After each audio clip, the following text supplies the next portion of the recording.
y pues así nos los pidió Wendy, nos los pidieron directamente para una entrevista a dos personas, al señor Ezequiel Dantas.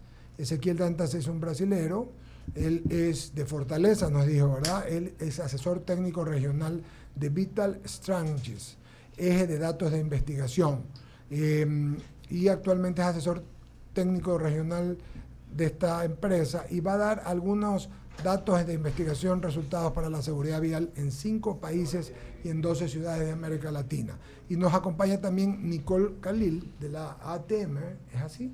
Con quien vamos a conversar de algunas cifras de lo mismo. Buenos días, gusto de saludar. Buenos días, mucho gusto, gracias por el espacio. Buenos días, Nicole. ¿Qué tal, compañeros? Muy buenos días. Es un placer acompañarlos. Y bueno, tenemos cifras sobre el informe de mortalidad por siniestros de tránsito que realizó Bloomberg justamente sobre este 2021 y las cifras nos duelen. Quiero comenzar con antecedentes. El parque automotor de Guayaquil es de 633.000. Tenemos una tasa de motorización de 230 automotores por cada 100.000 habitantes. En el 2021 se registraron 4.112 siniestros de tránsito, es decir, 8% más que en el 2020. En este 2021 hubo 182 fallecidos, lo que equivale al 14% más que en el 2020. De ellos, la mayoría fueron motorizados que estaban en estado etílico y corresponden a hombres. El rango de edad aproximadamente fue entre los 20 y 29 años. Ahora hay que recalcar algo, y es que la mayoría de los accidentes se registraron los fines de semana en un horario entre 5 y 6 de la mañana, que es por lo general cuando están libando. En este informe que hizo Bloomberg, ellos detectaron 6 vías principales, las 6 vías de riesgo, le digo yo, o las 6 vías del peligro, que son la vía perimetral, la autopista Narcisa de Jesús, la avenida Francisco de Orellana, la vía Daule, la Pío Jaramillo y la Pedro Menéndez Gilbert.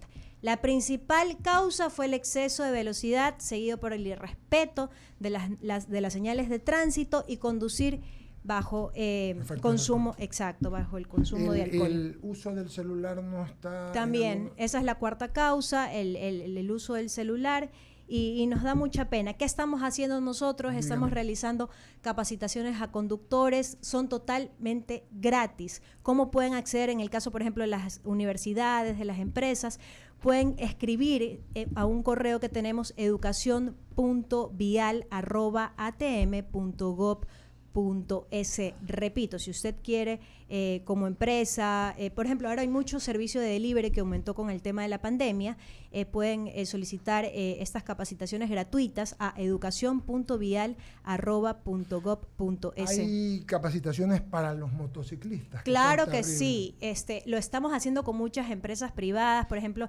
las pizzerías, ahora incluso hay hasta boutiques que ofrecen el tema del delivery, entonces justamente como te decía, la mayoría de los fallecidos son motorizados.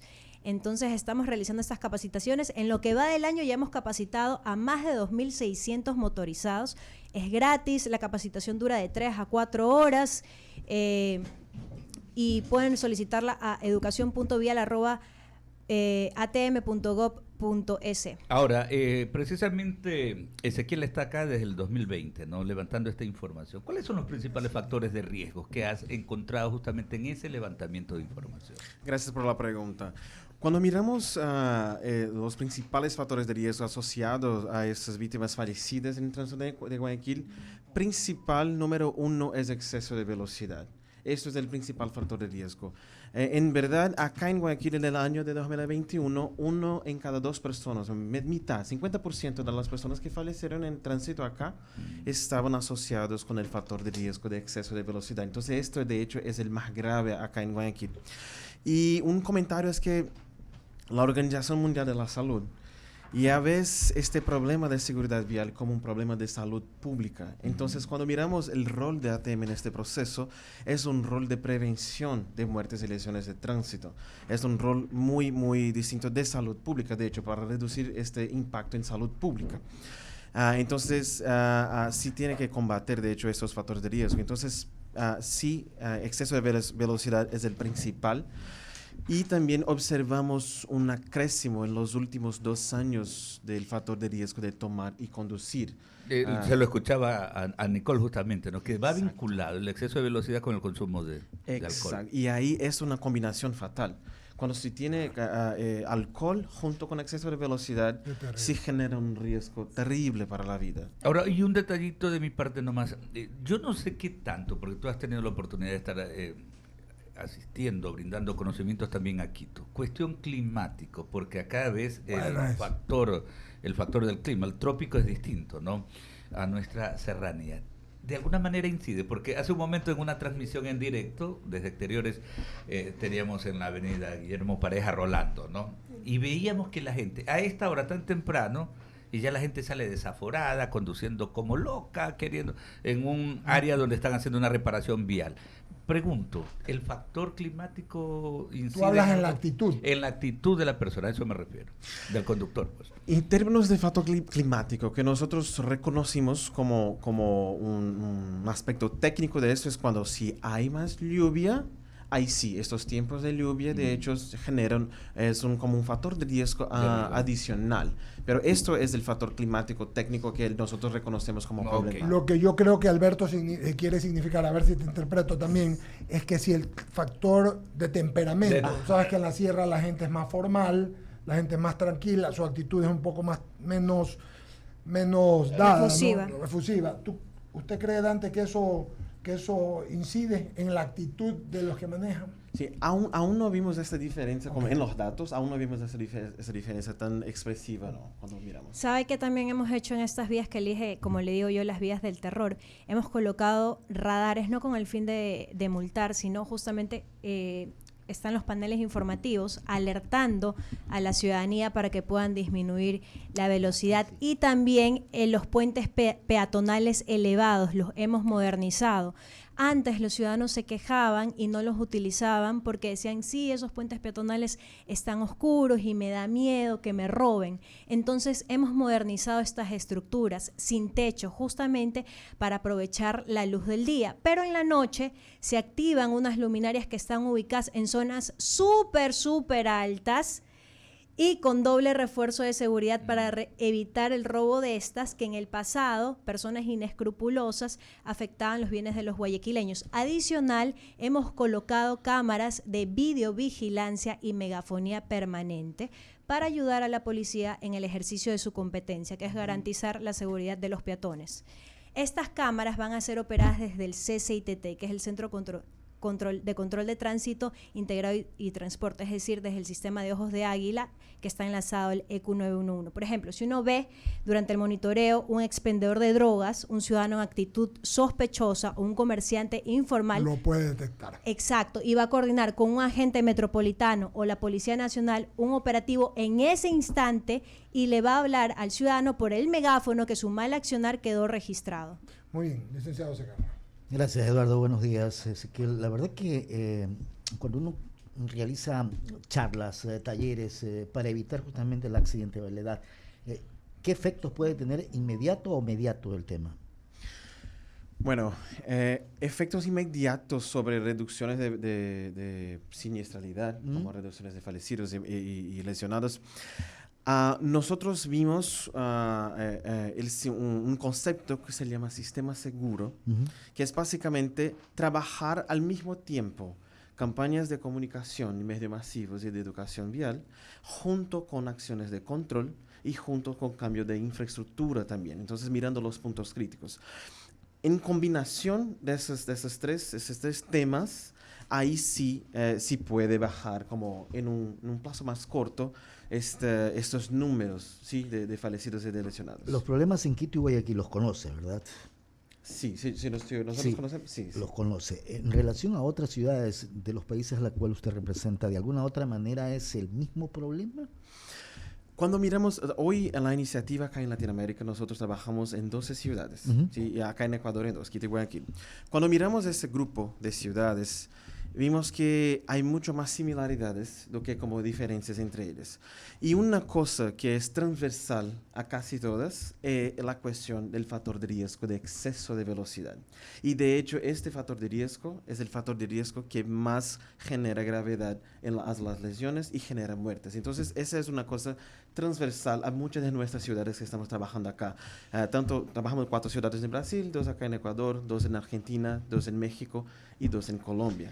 ¿El problema pasa por educación vial o por cultura de la gente que no sabe asumir la responsabilidad? El problema pasa por un grupo de cosas. Que el grupo de cosas incluye sí educación vial, incluye sí también este cambio de cultura, pero es muy importante que comprendamos que incluye también la presencia fuerte del control, que es un agente de prevención de muertes y lesiones de tránsito, y también el cambio de infraestructura, desde construir infraestructuras vial, la red vial, que sea una red vial más segura para todos. Lo que pasa es que estableciendo, por ejemplo, las famosas ciclovías, hay gente que no respeta, los de los autos o los vehículos no respetan las ciclovías, y claro, viene ahí el problema de la cultura, de saber respetar y tener responsabilidad para ese sector, que es fundamental, y se han dado muchos casos, más que todo en Quito. Una cosa que siempre vemos es que cuando miramos el tema de movilidad urbana y seguridad vial, que es como subtema de movilidad urbana, todas las políticas de movilidad urbana son políticas disruptivas que impactan como el día a día, la rutina de las personas. Entonces, se lleva un tempito, es como pasito a pasito, para ver este cambio de una mirada, de cómo se comprende esas políticas de seguridad vial. Pero es tan patético lo que vive Guayaquil, le cuento por lo que tenemos acá en las grandes avenidas. Una de ellas, la Francisco de Orellana, 3 carriles de un lado y los 3 carriles son ocupados por buses.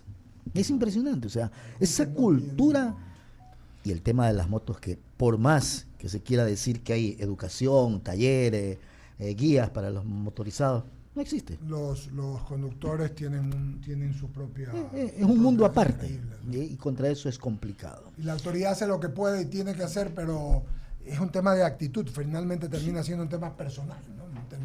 Y la otra es que las ciudades han crecido de una manera... A medida que van o sea, me creciendo, refiero a los claro. carros, entonces no es fácil. Sí. Por favor, Ramiro, y luego saludamos a Jaime Velázquez, ya está con nosotros. Saludos. Buenos días. Este sí sabe. Él sabe, ya por eso solo... A mí me saltó, Nicole, una estadística que usted dijo, 230 vehículos por cada 100.000 habitantes. No me dan los números. Motos. Igual, el parque automotor, el Tampoco parque me da. automotor 633.000. No, porque La tasa de motorización 230 automotores por cada 100.000 habitantes, eso da como 26.000 motos. según las cifras de Guayaquil. No me dan los O números. sea, ¿crees que hay más? Eso es lo Por que- supuesto, creo que hay más. Por ahí está algún error en la data. Jaime, usted que sabe, le paso el tema. Usted sabe. ¿Qué tal? Buenos días. Se puso nervioso. Me pasa se el puso micrófono, nervioso. no sabe Dígale cómo que hacer. me llamen, cuidado. Bueno, la verdad es que lo he estado escuchando con mucha atención y la verdad Llámelo a- las cifras siguen siendo poner la botella allí, ponlo en el suelo. crecientes a lo largo del tiempo, y básicamente es por la cultura de tránsito. O sea, más allá del tema de control, que sí, creo que una parte fundamental para poder controlar o bajar esas cifras es el control. Y la pregunta que me hacía yo es, si tienen todos esos datos, Nicole, ¿cuándo, a qué horas y en dónde existen los controles de tránsito para, por ejemplo, el exceso de no velocidad, sino el exceso de alcohol? Te comento que realizamos operativos aleatorios las 24 horas en distintos puntos de la urbe. Obviamente no podemos decir los puntos y son aleatorios justamente para realizar este control de la ciudadanía. Lo que pasa, dígale al coronel Lama, perdón, al general Lama, ¿no, verdad? Que sí lo hacían en mi época, sí lo hacíamos, y lo hacíamos perfectamente bien en San Borondón, donde había el exceso de discotecas, y entonces se hacía en los puntos, y eran todos los sábados y domingos. Pregúntale cómo nos odiaban a nosotros en San Borondón, porque efectivamente se evitaba justamente eso ahí, ¿no? Lo otro es, efectivamente, lo escucha Ezequiel, y se habla del exceso de velocidad ser una de las principales causas. Es decir, bajando la velocidad se va a lograr bajar los números. Es lo que entiendo según la conclusión del estudio. Yo estoy en contra de eso. Y le voy a explicar por qué. Creo que la cultura es lo principal, ¿no, verdad? Usted no puede poner más... La pirámide hoy en día se ha invertido. Es decir, primero están los peatones, luego está todo lo que se habla de la movilidad pero eso ha traído básicamente un conflicto dentro de las ciudades. Ya la gente no se puede movilizar, porque lamentablemente en Guayaquil y en San Borondón, de los 230 que hablaba Nicole, la gran mayoría pueden ser gente con auto particular. Y las grandes ciudades como Brasilia o Buenos Aires es lo mismo. Entonces, cuando usted invierte y no está preparada la infraestructura ni la cultura, hay un cambio, o mejor dicho, la gente comienza a irrespetar la ley y segundo, a cometer imprudencias para cometer justamente los actos que tratamos de bajar, que en este caso es los accidentes de tránsito. Eso, ¿cómo cambiar? Y en un corto tiempo, porque más allá del control que debe existir, y muy severo, y muy firme, y debe decirle a la señora Lama, que efectivamente se lo digo yo, ¿verdad? Que ponga todos los controles en los horarios específicos, que efectivamente cómo cambiarlo rápido, porque la cultura de tránsito es lo principal, y eso no existe. Pero la cultura no es algo que lo puedes... Le digo algo. 10 años, una generación. Oiga, le digo algo. Yo no sé si es buena o mala suerte, pero yo... Una vez a la semana a mí me paran los controles en Guayaquil, en Guayaquil, en San Borondón. ¿A qué hora?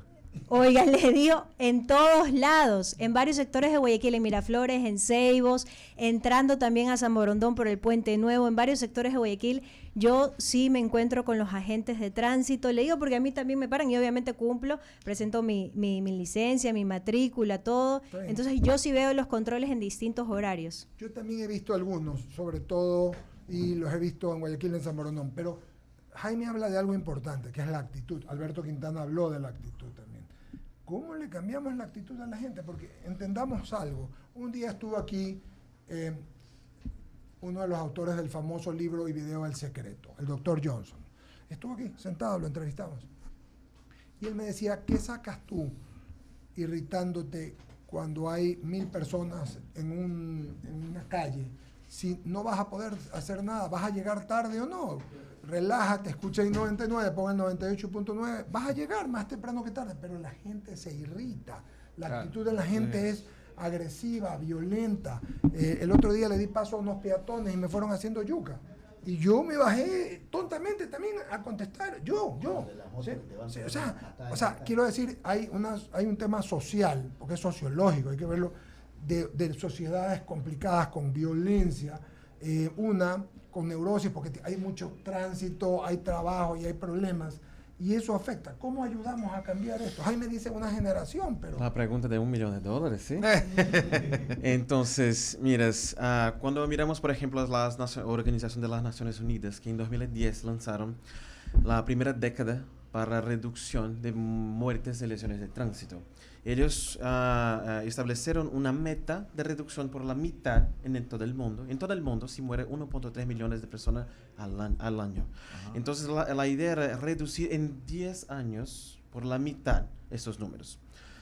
Muchos países no alcanzaron, obviamente. Algunas ciudades alcanzaron, pero a nivel nacional muchos países no alcanzaron. Y lanzaron entonces la segunda década, que va desde 2011 hasta 2030. Okay. Entonces, eso es solo para poner un contexto de que sí existen intervenciones de corto plazo, pero existen cosas que solo van a cambiar en un medio para largo plazo. Es decir, reconoce eso. Cuando miramos movilidad urbana, miramos que hay como dos temas que se interconectan. El tema, de hecho, de la movilidad, de la red vial, de los viajes de las personas, y el tema del uso del suelo y de cómo la ciudad se construye y se desarrolla. Los tiempos de esas dos cosas acá se dan en tiempos distintos. El tiempo de la movilidad es un tiempo más rápido cuando se cambia. Si, por ejemplo, tú cambias un límite de velocidad, o si tú cambias la geometría de una calle, si puedes hacer eso en... O pones un semáforo. Día por la noche. O pones un semáforo de un día por la noche. Semáforo y el flujo... Eso es corto plazo. Correcto. Pero la construcción de la zona urbana y cómo la ciudad se construye, donde las personas viven, trabajan, etc., eso se da un poquito de más largo plazo. La idea es que esta interrelación entre los dos temas sí quedan balizados por una visión de salud pública, que es prevención de muertes de lesiones de tránsito. Y ahí soluciones específicas, con inversión en campañas de medio masivo, sí.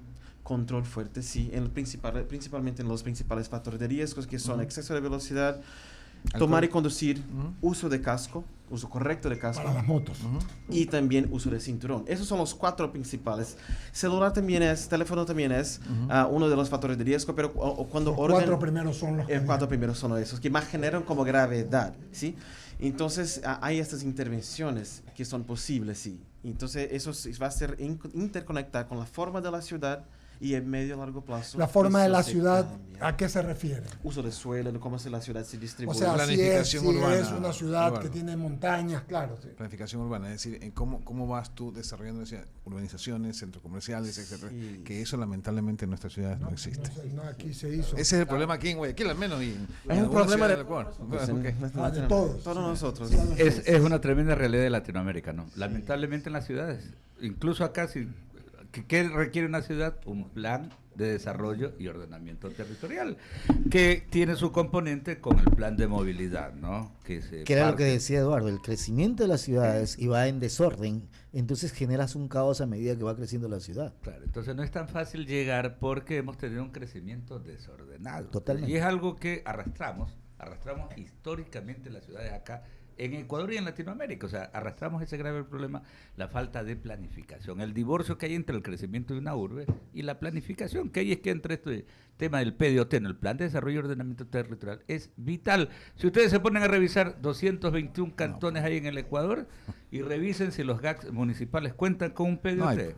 No existe. Y Lo por que pasa eso- es que ya no se puede. O sea, ya en este Por momento eso estamos es que fregados. está la superintendencia de De ordenamiento ordenamiento que territorial, nadie sabe para qué existe. Y debería, Pero así Eduardo, es. y quería preguntarle a Ezequiel, pero justamente por eso es que yo estoy en contra del tema de bajar la velocidad, por bajarla, simplemente para que y lo pongo entre comillas, bajar los accidentes de tránsito. Esa no es la causa. O sea, el tema está en que si pones un semáforo y vamos a suponer la perimetral, que es una vía rápida, ¿no verdad? Que permite la construcción de casas al lado de la vía perimetral, van a haber peatones. Lo que tienes que evitar es eso, ¿no verdad? Pero no hay la infraestructura vial con esa seguridad vial. Por lo tanto, el bajarle el límite de velocidad lo que va a complicar es la ciudad como tal. Va a haber mucho más efectos a nivel de accidente de tránsito por la mala actitud de los conductores y la Y cultura, por el ¿no? desconocimiento de los peatones también. Por eso. Sí, claro, les ponen líneas, yo he visto, y ustedes también, líneas, y a 1 metro y no se los pasan, no los respetan. Y le comento algo, realizamos los trabajos con el área de dirección de vinculación ciudadana, justamente en estos sectores donde hemos colocado los pasos peatonales elevados. Algunos los utilizan ahora, otros no. De hecho, hace 2 semanas estaba ahí realizando unas micros y en ese momento los estaban utilizando la mayoría, pero había, por ejemplo, una señora que estaba con el cochecito de su bebé y saltó el muro con su bebito, o sea, madre irresponsable, poniendo en riesgo su vida, la de su bebito y también la del conductor, imagínense. ¿Y quién se va preso después? El conductor. Y nosotros realizamos las capacitaciones, los cursos de educación vial en estos barrios, también en las escuelas y colegios, universidades. Qué bueno. También tenemos programas, por ejemplo, en los colegios se llaman Generación del Cambio 2.0, porque obviamente los jóvenes van a ser los futuros conductores. Entonces ahí les enseñamos a respetar los límites de velocidad, las señales de tránsito, todo esto. Y también tenemos educación, Educando Mi Barrio, que ahí también es para los adultos. También tenemos el tema de los choferes, por ejemplo, en el tema de los conductores, lo que usted hablaba de los 3 carriles que se ponen los conductores de buses. ¿Sabe lo que le hacemos? No tengo en este momento el video a la mano, pero es un ejercicio que a mí me encanta, porque ellos sienten en carne propia lo que todos hemos vivido. Bueno, se les da el curso de sensibilización, ¿no? Pero al final del curso se les hace un ejercicio en la metrovía, donde a ellos se los ponen bicicletas estáticas en columna, ya se los pone a pedalear y al lado de ellos pasa una metrovía a exceso de velocidad. Para que Ya, exacto, y ellos sienten, ya después de eso ellos salen hasta temblando. Obviamente en ese momento piden hasta disculpas, los ponemos ahí a hacer el ejercicio con personas bueno el del ejercicio. CONADIS, salen hasta temblando, pidiendo disculpas que ya no lo van a hacer. Entonces es un poco para que ellos entiendan lo que pasan los peatones al día a día cuando ellos cometen esas imprudencias. ¿Sabe qué? No tiene que ver con la TM, pero en San Borondón, y lo comentábamos hoy de mañana y todos los días en esa oreja, qué increíble, de la salida del puente, los buses van por el lado derecho y el lado izquierdo y se meten y en el puente. les digo francamente como les da la gana. Y bien que lo hagan así, porque hay que seguir bregando en eso. Algún día los vamos capacitando. Ya hemos capacitado a más de 2.600 conductores y repito, todas las empresas, universidades, quienes deseen capacitar a sus conductores, motociclistas, pueden hacerlo totalmente gratis escribiendo al correo educacion.vial@atm.gov. Solo tengo un temita antes de dar el paso a Jaime. Veo una vez más y me he sobrecogido con los fallecidos. El 85% de las personas que tienen accidentes son varones. Sí. Es decir, somos varones. Sí, varones y personas generalmente en esta edad, entre 20, 29 hasta 39, sí concentran, digamos, hay una actitud más peor para tomar riesgo en la calle. Ya. Y ahí, como si hay esta actitud, el riesgo se toma exactamente en exceso de velocidad, tomar y conducir, y etcétera. Una cosa que me gustaría comentar estoy viendo acá varios temas dentro de este debate de movilidad urbana y tránsito. Sí. Una cosa que todos nosotros podemos estar de acuerdo que es un tema muy complejo. Es muy complejo porque hay distintas cosas. Hablamos ya sobre uso de suelo, hablamos sobre control, hablamos sobre comunicación, cultura, clima. Pero entonces, no me contestaste por ese caso, Ezequiel. Yo te pregunté qué vamos a hacer, o sea, cómo hacer el cambio realmente en estos momentos para evitar justamente todo esto. No creo que sea solamente bajar la velocidad. Debe haber algo que cambie justamente la cultura de la gente y que pues obviamente permita ser más seguro en las vías. Sí, yo diría que también junto con límites de velocidad, también tener cultura, también tener acciones de control efectivas y también tener campeones de medios masivos. Ese tema de velocidad es uno de los temas que Organización Mundial de la Salud ya se reconoce como el más prioritario en términos de salud pública para seguridad vial. De hecho entonces, este tema muy complejo. Perdón, es decir, claro. Vuelvo a insistir, es que manejar en una ciudad así complicada te da neurosis. Es a eso que se refiere la Organización Mundial de la Salud. El comportamiento del conductor. Te da neurosis, te cambia la actitud del genio, ¿verdad? ¿O no? Sí. Si vivir en una ciudad dijeran, no sé si el tránsito de una ciudad, sí. el caos. Sí. Hay una película que es muy famosa, que es de Disney World incluso, que es de Mr. Wheeler y Mr. Walker. Es cuando la persona es un peatón, se comporta de una manera que es un poco más calma, más tranquila, pero cuando se pone a conducir, se pone un poco más agresivo. Eso es una cosa de psicología. Y hay otro nivel de complejidad del tema. Dentro de toda esta complejidad, una cosa que es muy importante, de hecho, es tener muy claro de cuál es, de hecho, la perspectiva objetiva sobre lo que está ocurriendo. Porque todos nosotros vivimos la ciudad de todos los días, vivimos el tránsito todos los días. Entonces, todos nosotros tenemos una perspectiva única, subjetiva, sobre cómo es la ciudad, cómo es el tránsito, ¿sí? Entonces, la idea siempre es, cuando miramos los procesos de toma de decisiones, salir un poquito del ámbito subjetivo que cada uno tiene suyo, para el ámbito objetivo, que es mirando los datos, mirando de hecho cómo los datos están nos diciendo de cuáles son los peores factores de riesgo, de qué más se muere, dónde se muere, a qué hora se muere y quién se muere. Y basado en eso, salimos entonces de una conversa que es muy subjetiva, pero natural de nosotros, en términos de un proceso de toma de decisión, de una toma de decisión objetiva, de qué se puede hacer basado en esos datos. Sí. Inclusive en esos datos, muchas veces los datos que te proporcionan la autoridad de tránsito, que en este caso son los oficiales que levantan la información, son erróneos. Es muy fácil decir, fue por exceso de velocidad. Es lo más fácil. Es que hay una curva y vino en exceso de velocidad. No hay la investigación correspondiente, y te lo digo por haber pasado hace 10 años, obviamente yo ya no estoy ahí, pero me imagino que esa investigación debe ser muy rigurosa para determinar la causa, y es muy fácil por parte de los oficiales poner por exceso de velocidad. Y eso es que no lo hacen. Ver por las huellas de arrastre. Sí, eso es una parte de la investigación, pero no sencillamente es la huella de arrastre. Hay un sinnúmero de factores que están mezclados en un accidente de tránsito. Y esos factores lo mira el oficial. No estoy diciendo que sea la ATM, porque no es la ATM la que levanta el parte. Claro, es la OIAT. ¿Perdón? Es la OIAT. La OIAT, correcto, es el ACT. Y le digo porque pasé por ahí. Entonces, esa información probablemente sea errónea. Entonces, para tomar una decisión, O sea, que tú dices que las cifras podrían cambiar. ser Y que diferentes. no sea por velocidad o por X razón, ¿no? ¿Verdad? Sino, Y ahí por eso es necesario tener diversidad de datos Correcto. también. Y ahí ustedes estaban comentando sobre la pirámide que estamos acostumbrados. Sí, que hemos cambiado. Sí. Hay una otra pirámide que comentamos también, que es la pirámide de datos. Sí. Entonces, es dato más, digamos, en la punta de la pirámide sería el dato de los partes policiales, digamos así. Pero hay un otro tipo de dato que se recopila también, que son los estudios observacionales. Estudios observacionales son básicamente observar el comportamiento que ocurre de las personas. Entonces, mensurando cuántos por ciento de los conductores están de hecho excediendo la velocidad, observando y mensurando. Uno de nuestros socios de la iniciativa también genera este tipo de estudios observacionales. Y tanto los estudios observacionales cuanto los datos, de hecho, de muertos y heridos, nos dicen la misma cosa. Velocidad es el peor factor de riesgo que se genera muertes. Entonces, es complejo tratar, pero es objetivo en términos de información.